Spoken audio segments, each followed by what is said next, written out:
महाराष्ट्र में सियासी हलचल तेज है। इसके केंद्र में है एनसीपी चीफ शरद पवार। मंगलवार को उन्होंने महाराष्ट्र के मुख्यमंत्री उद्धव ठाकरे से मुलाकात की। एक हफ्ते में दोनों नेताओं की ये दूसरी मुलाकात है, लेकिन हलचल तो पैदा हुई उनकी एक दिन पहले की मुलाकात से। वो सोमवार को गवर्नर भगत सिंह कोश्यारी से मिले, जिसके बाद ठाकरे सरकार के भविष्य को लेकर तमाम तरह की अटकलें शुरू हो गई। हालांकि शिवसेना और एनसीपी दोनों ही सब कुछ ठीक होने का दावा कर रही हैं, लेकिन पवार तो पवार हैं। उन्हें समझना इतना आसान भी कहां है। चौंकाना शरद पवार की जैसे फितरत है। 1978 में जब पवार 38 साल के युवा थे, तो महाराष्ट्र की वसंत दादा पाटिल सरकार को गिराकर राजनीतिक पंडितों को चौंका दिया था। जनता पार्टी के समर्थन से वो तब महाराष्ट्र के सबसे युवा मुख्यमंत्री बने। उसके बाद जो हुआ वो इतिहास है। तब से ही पवार महाराष्ट्र और देश के सियासी फलक पर छाए हुए हैं। 3 बार मुख्यमंत्री, केंद्र में रक्षा मंत्री से लेकर मनमोहन सरकार में लगातार 10 सालों तक कृषि मंत्री रहे। शरद पवार को यूं ही राजनीति का चाणक्य नहीं कहा जाता।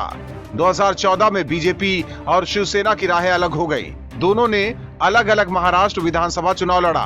बीजेपी सबसे बड़ी पार्टी बनकर उभरी।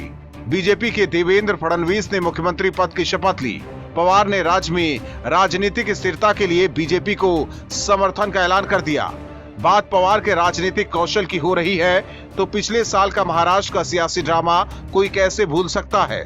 महाराष्ट्र विधानसभा चुनाव में बीजेपी शिवसेना गठबंधन को स्पष्ट बहुमत मिला था, लेकिन सीएम पद को लेकर पेच ऐसा फंसा कि सरकार नहीं बनी और राष्ट्रपति शासन लागू हो गया। नवंबर में अचानक राष्ट्रपति शासन हटा दिया गया और फडणवीस ने सीएम पद की शपथ ली। उनके साथ शरद पवार के भतीजे अजीत पवार ने डिप्टी सीएम पद की शपथ ले ली। महाराष्ट्र की सियासत में भूचाल आ गया। इसके पीछे शरद पवार के दिमाग को कहा जाने लगा। हालांकि बाद में बहुत तेजी से नाटकीय घटनाक्रम हुए। फडणवीस को इस्तीफा देना पड़ा और आखिरकार उद्धव ठाकरे की अगुवाई में शिवसेना, कांग्रेस और एनसीपी की महाविकास अघाड़ी सरकार बनी। शरद पवार इस सरकार के शिल्पी बनकर उभरे। बाद में अजीत पवार की ठाकरे सरकार में डिप्टी सीएम के तौर पर वापसी हुई। अभी तक कोई नहीं समझ पाया कि अजीत पवार के फडणवीस के साथ सरकार बनाने के पीछे कौन था। क्या वाकई अजीत पार्टी का मूड भाप नहीं पाए या फिर सारा स्क्रिप्ट शरद पवार का लिखा हुआ था। अजीत की डिप्टी सीएम के तौर पर वापसी ने इस रहस्य को और गहरा दिया। हाल में जो घटनाक्रम चल रहे हैं, उस पर शिवसेना नेता संजय राउत ने बताया कि शरद पवार और उद्धव ठाकरे की मुलाकात हुई है, जो 1.5 घंटे चली। उन्होंने कहा कि सरकार मजबूत है और उस पर कोई खतरा नहीं है। वास्तव में यही बयान बताता है कि कुछ न कुछ तो गड़बड़ है, क्योंकि बिना आग के धुआं नहीं उठता है। Bureau report, OMH news.